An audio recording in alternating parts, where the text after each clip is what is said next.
എല്ലാ കൂട്ടുകാർക്കും പ്രപഞ്ചഗീതിയിലേക്ക് സ്വാഗതം. മുടിയേറ്റിനെ പറ്റി നിങ്ങൾക്കറിയോ? മുടിയേറ്റിനെ പറ്റിയാണ് ഇന്ന് പറയുന്നത്. അത് ധാരാളം പറയാനുണ്ട്, എങ്കിലും ചുരുക്കി പറയാം കേട്ടോ. കണ്ടോ, അണിയറയാണ് കാണുന്നത്. അണിയറയിൽ നിന്ന് രംഗത്ത് വന്ന് കളിവിളക്ക് തെളിയിക്കുന്നതോടെയാണ് മുടിയേറ്റ് ആരംഭിക്കുന്നത്. നിങ്ങൾ എന്താ വിചാരിച്ചേ? മുടിയേറ്റെന്ന് പറയുമ്പോഴത്തേക്കും മുടിയുമായിട്ട് ബന്ധപ്പെട്ട ഒരിതാണല്ലേ. എന്നാൽ പറയാട്ടോ, നിങ്ങൾ കേൾക്കൂ. എനിക്കറിയാവുന്ന വിധത്തിൽ ഞാൻ പറയാം. ക്ഷേത്ര കലാരൂപമാണ് കാളി ദാരിക നാടോടി നൃത്ത നാടകമാണ് മുടിയേറ്റ്. കുംഭം മീനമാസങ്ങളിലെ ഉത്സവത്തോടനുബന്ധിച്ച് എറണാകുളം, കോട്ടയം, ഇടുക്കി, തൃശ്ശൂർ തുടങ്ങിയ ദേശത്ത് ദേവീക്ഷേത്രങ്ങളിൽ കാവുകളിലും നടക്കുന്ന ഒന്നാണ്. കുറുപ്പുമാരാർ സമുദായത്തിൽപ്പെട്ട ആൾക്കാരാണ് ഈ അനുഷ്ഠാനങ്ങൾ ആചരിക്കുന്നത്. ശിവൻ്റെ അടുത്ത് നാരദ മഹർഷി വന്ന് കംപ്ലൈൻ്റൊക്കെ പറയും. എന്തെന്നാണെന്നറിയോ? ദാരിക ദാന ദേവേന്ദ്രന്മാരുടെ ദുഷ്ടത്തരങ്ങളാണ് പറയുന്നത്.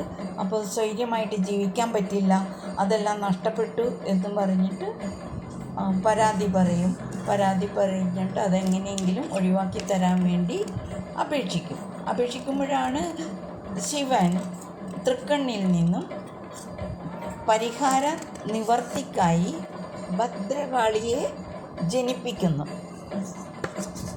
പിന്നെയും കഥകളൊക്കെ ഉണ്ട്, അങ്ങനെ ഉപകഥകളും മറ്റും. ഈ ശിവതാണ്ഡവ സമയത്ത് ശിവൻ ദേഷ്യം വന്നിട്ട് ഈ ജട വലിച്ചൂരി നിലത്തടിക്കുമ്പോൾ ഭദ്രകാളി വരുന്നും മറ്റും, അത് വേറെ കഥകളാണ്. ഏതായാലും തൃക്കണ്ണിൽ നിന്നും ആണ് ഭദ്രകാളി ജനിക്കുന്നത്.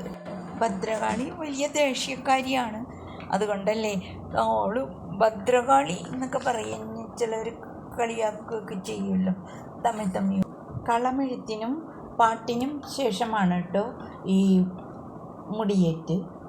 പന്തൽ നിർമ്മാണം, ഭദ്രകാളിയുടെ വിശേഷങ്ങൾ, അങ്ങനെ കളം പാട്ട്, കുരുത്തോല കൊണ്ടുള്ള കളം മായ്ച്ചു കളയൽ, അതൊക്കെ ഞാൻ കഴിഞ്ഞ ദിവസത്തെ ഒരു വീഡിയോയിൽ ഇട്ടിരുന്നു. എന്നിട്ട് ആ കളം വരച്ച് പൊടിയെടുത്ത് ഭക്തർക്ക് പ്രസാദമായി നൽകുന്നതോടെ അനുഷ്ഠാനം പൂർണ്ണമാകും.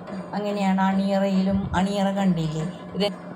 ദാരിക വധത്തിനായി ഭദ്രകാളി പോർക്കളത്തിലേക്ക് പാഞ്ഞു വരുന്നു. ദാരികനെ വെല്ലുവിളിക്കുന്നു, യുദ്ധത്തിനു വേണ്ടി വിളിക്കുന്നു. കാളിയുടെ കലി ശമിപ്പിക്കുന്നതിനായി നന്ദികേശൻ വേഷം മാറി വരുന്നു.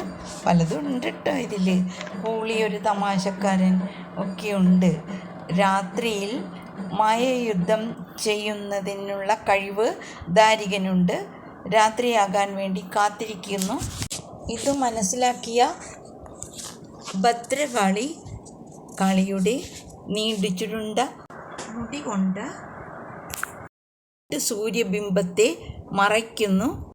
രാത്രിയാകാൻ വേണ്ടി കാത്തിരുന്ന ദാരികൻ പ്രത്യക്ഷപ്പെടുകയും ഉടനെ തന്നെ ഭദ്രകാളി മുടി മാറ്റി വെളിച്ചം വരുത്തുന്നു, യുദ്ധം ചെയ്യുന്നു. യുദ്ധം അവസാനിക്കുന്നത് പിന്നെ നന്ദികേശൻ വേഷം മാറിയൊക്കെ വന്നല്ലോ, ഒരു തുള്ളി രക്തം പോലും ഇല്ലാതെ ഊറ്റി കുടിക്കുന്നു. അങ്ങനെയൊക്കെ പോകുന്ന കഥകൾ.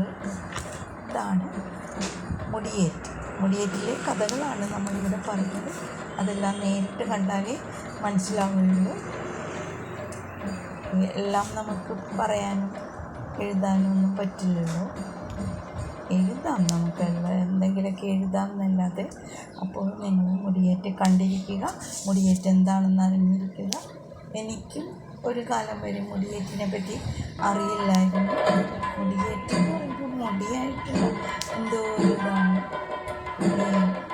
ഞാൻ വിചാരിച്ചിരുന്നത് ചോറ്റാനിക്കൽ മുടി പോയി കാട്ടണ പോലത്തെ ഒരു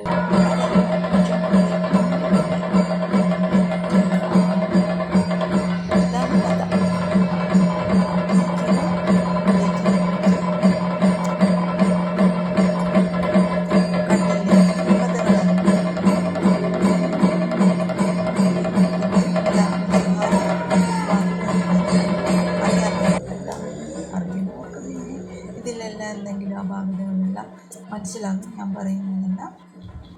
അപ്പോൾ ഇതിനെപ്പറ്റി അറിയാത്ത ഈ തീയും ആളിക്കത്തലും എല്ലാം കൂടെ കാണുമ്പോൾ പേടിയാവും.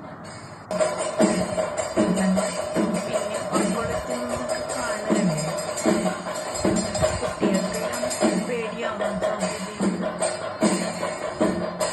അങ്ങനെ ഈ തിരിയലൊക്കെ കാണുമ്പോൾ തന്നെ കുട്ടികൾക്കെന്നല്ല വലിയവർക്ക് തന്നെ തല കറങ്ങുന്നത് കണ്ടില്ലേ? എന്തൊരു തിരിയലാ തിരിയുന്നത്.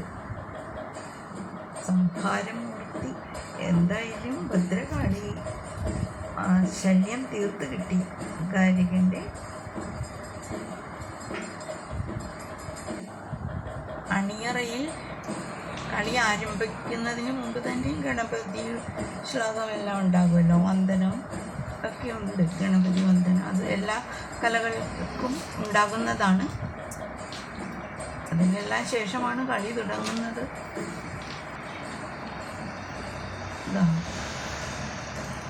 മുടിയേറ്റ് എന്താണെന്ന് അറിയാതിരിക്കരുത്. ക്ഷമിക്കണം, നമ്മൾ എന്ത് കാര്യം ചെയ്യുമ്പോഴും ഒരു മനസ്സിൻ സ്വസ്ഥമായിരിക്കണം, ശാന്തമായിരിക്കണം. എന്നാലേ അതൊക്കെ വിജയിക്കുകയുള്ളൂ. കുപ്പുകയോടെ ലക്ഷ്മി ശിവ.